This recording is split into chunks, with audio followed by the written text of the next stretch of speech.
Assalamualaikum warahmatullahi wabarakatuh. Salam guru penggerak. Pada kesempatan kali ini, saya akan membahas eksplorasi konsep refleksi diri tentang pemikiran KHD. Yang pertama, intisari pemikiran KHD tentang pendidikan. KHD menjelaskan bahwa pendidikan dan pengajaran merupakan usaha persiapan dan persediaan untuk segala kepentingan hidup manusia, baik dalam hidup bermasyarakat maupun hidup berbudaya dalam arti yang seluas-luasnya. Lalu pendidikan itu adalah tempat persemaian benih-benih kebudayaan dalam masyarakat. KHD memiliki keyakinan bahwa untuk menciptakan manusia Indonesia yang beradab, maka pendidikan menjadi salah satu kunci utama untuk mencapainya. Pendidikan dapat menjadi ruang berlatih dan bertumbuhnya nilai-nilai kemanusiaan yang dapat diteruskan atau diwariskan.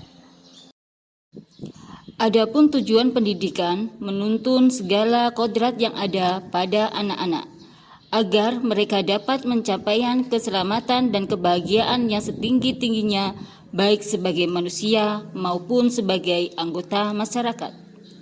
Oleh karena itu, kita sebagai pendidik itu hanya dapat menuntun tumbuh atau hidupnya kekuatan kodrat yang ada pada anak-anak, agar dapat memperbaiki lakunya, bukan dasarnya.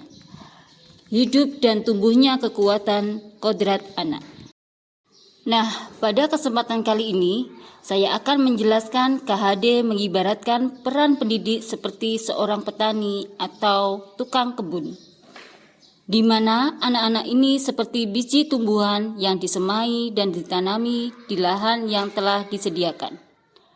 Anak-anak itu bagaikan bulir-bulir jagung yang ditanam. Jika biji jagung ditempatkan di tanah yang subur dengan mendapatkan sinar matahari dan pengairan yang baik, maka meskipun biji jagung itu adalah bibit jagung yang kurang baik, itu dapat tumbuh dengan baik karena perhatian dan perawatan dari petani. Dan sebaliknya, meskipun biji jagung itu disemai dengan bibit yang berkualitas baik, tapi jika tumbuh di lahan yang gersang dan tidak mendapatkan pengairan serta cahaya matahari ataupun tangan dinginnya petani, maka biji jagung itu tumbuh namun tidak akan optimal. Yang kedua, pembelajaran yang mencerminkan pemikiran KHD. Pembelajaran dari filosofi KHD, yang pertama, memerdekakan dan berpusat pada murid. Yang kedua, mengikuti perkembangan zaman. Yang ketiga, tidak bertentangan pada nilai-nilai kemanusiaan. Dan yang keempat, pembangunan budi pekerti dan berfokus pada proses bukan hasil. Nah, kita sebagai pendidik itu harus mampu melakukan perubahan budi pekerti anak-anak menjadi lebih baik lagi.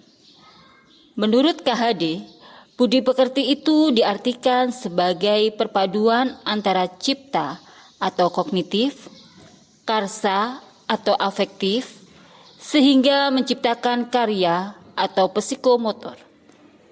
Pendidikan harus mampu mengubah budi pekerti peserta didik menjadi lebih baik. Yang ketiga, filosofi KHD dapat terwujud jika yang pertama, guru bersifat among, sesuai dengan semboyan atau trilogi Ki Hajar Dewantara. Yang kedua, pembelajaran sesuai dengan kodrat alam dan kodrat zaman.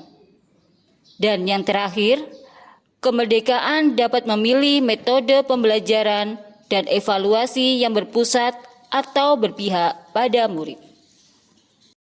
Yang keempat, konsep pemikiran KHD di kelas yang telah saya lakukan adalah: yang pertama, mengikuti perkembangan zaman dengan berbagai pemanfaatan iptek pada proses pembelajaran melalui platform yang menarik.